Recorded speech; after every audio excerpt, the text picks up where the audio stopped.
Iikot mo ito ng 3 beses at ikaw lamang ang lagi niyang maaalala at mamiss niya.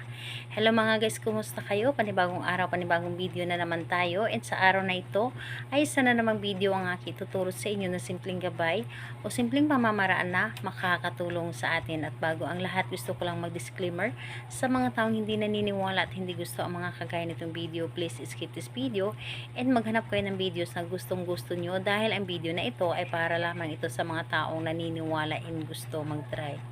Sa lahat po ng mga nagko-comment dito sa aking video dito sa loob ng aking channel, mag-ingat.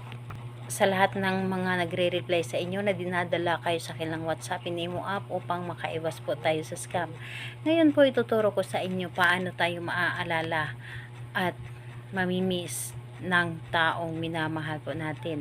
Ito ay pwedeng gawin sa parehas ng kasarian, babae ito babae, and lalaki ito lalaki, and syempre naman sa ating babae at lalaki na mag-partner. And dito is kailangan natin dito ng ating gagamitin is kailangan mo lamang dito maghanda ng isang clear na baso, and kailangan din natin dito ng larawan ng inyong target. Dapat po ay nakaphotocopy po ito, and hindi po pwede yung nasa cellphone lamang. So ngayon kailangan mo lamang dito ihanda ang inyong buong paniniwala, tiwala dapat, and kailangan na hindi kayo nagdududa or magdududa sa inyong dapat na gawin, and buo dapat ang inyong loob sa paggawa nito. And ayun po, kapag ready ka na, pwede mo na itong simulan. So ang gagawin mo lamang dito is napakadali lamang. Halimbawa, ito yung larawan ni target. Halimbawa po, ito ang larawan ni target, titigan mo ito. Titigan mo ito na kung saan ay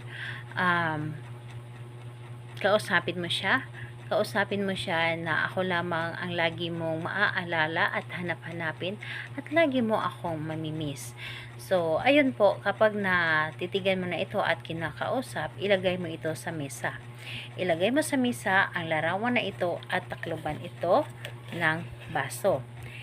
Ilagay ito sa mesa at takloban ito ng baso at iikot ito ng 3 ulit sabay sambit ng pangalan ni target. Halimbawa, ito yung mesa, yung kamay ko. So, mesa, ito ay mesa at yung inyong ginawa. So, iikot mo, ikot, isa, pangalan, apelyido ni target. Ako lamang ang lagi mong maaalala at hanap-hanapin at laging mamimiss. Ikot pangalawa, ako lamang ang lagi mong maaalala, hanap-hanapin at laging mamimiss. Hanggang 3 ikot, ganun pa rin. Ako lamang ang lagi mong maaalala at hanap-hanapin at lagi mo akong mamimiss.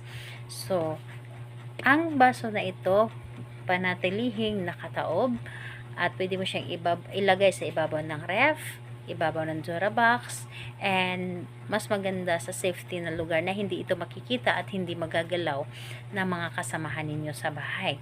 So hayaan ninyo ito, hindi matatapos ang araw na ito, siya po ay kukunta kaagad sa inyo, and mararamdaman ninyo kung gaano ka-importante sa buhay niya.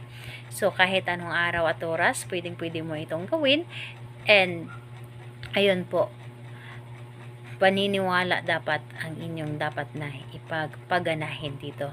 So mabilis lang itong gumana, hayaan ninyo na gumana ito sa inyo, and napakaganda ng talab nito. Salamat po sa inyo, bye bye everyone, God bless us all.